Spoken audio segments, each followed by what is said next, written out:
Niki Ashton is a new Democrat MP. Her mom is Greek, so she watched the results of the Greek bailout referendum last week with great interest. That's where 61% of Greeks voted no to accepting the terms of a new bank loan. Here's what Ashton tweeted: "No to austerity, yes to democracy." Greece needed to borrow the money, 1.5 billion euros last week, but nobody would lend it to them unless Greece agreed to cut back on their spending. Now, their far left-wing government didn't want to, and 61% of Greeks agree with them. They want the money, of course. The country is in an economic panic. Banks shut down. ATMs limited Greeks to less than $100 a day in withdrawals. There's talk of a bail-in. That's a crazy term whereby banks just literally take a portion of your life savings that you deposited with them and they just keep it. That's how badly they need the money there. And they want to borrow more, but they refuse to accept the conditions of the new loan. Now, Greece already has an enormous debt because it lives so far beyond its means. It has a staggering 26% unemployment rate. Its debt is nearly 200% of GDP. Another way of saying that is 200% of the country's annual income. Now, many of us have debts that big, 2 times as much as our annual income, but it's in the form of a mortgage on our homes. So that's secured against an asset, our homes, that the banks could take if, we don't pay our mortgage. But this Greek debt is for spending money. It's like if you had $150,000 in credit card debt. It's not secured against anything. It's just for living large and going out for fancy dinners. And then you want more debt? Well, and then the bank said yes, but only if you cut back on the partying.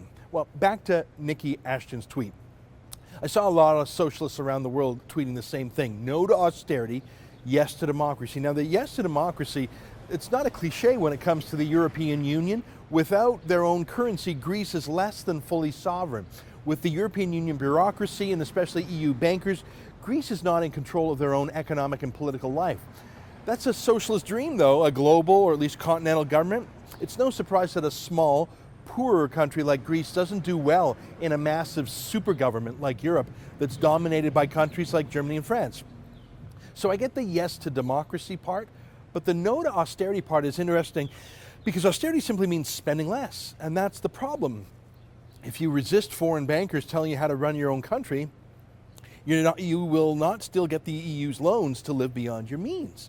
So saying no to austerity is just another phrase for saying no to living within your means, but as Margaret Thatcher said, being a socialist only works until you run out of other people's money to spend. You can shake your fists at the bank or your credit card company all you like. You can even renege on your existing debts to them and call it democracy. But then don't be surprised if no one gives you more debt the next week. Greece cannot live as richly as Germany does, but working less than half as hard. I'm not saying that as an insult. I'm just observing that the average Greek's GDP, their income over a year, is half that of the average German's. There's a demographic angle here too. Like most European countries, Greeks have just decided to stop having babies. Their fertility rate is 1.3.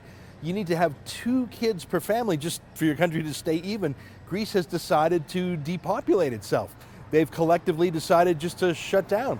That's a civilizational issue, a cultural confidence issue, but it's also an economic issue. I mean, who's going to pay the pensions of retiring Greeks when there are more senior citizens not working than young people who do work and pay taxes? So, yes to democracy, that sounds great.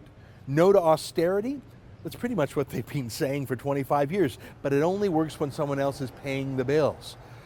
How's it supposed to work now? For TheRebel.media, I'm Ezra Levant.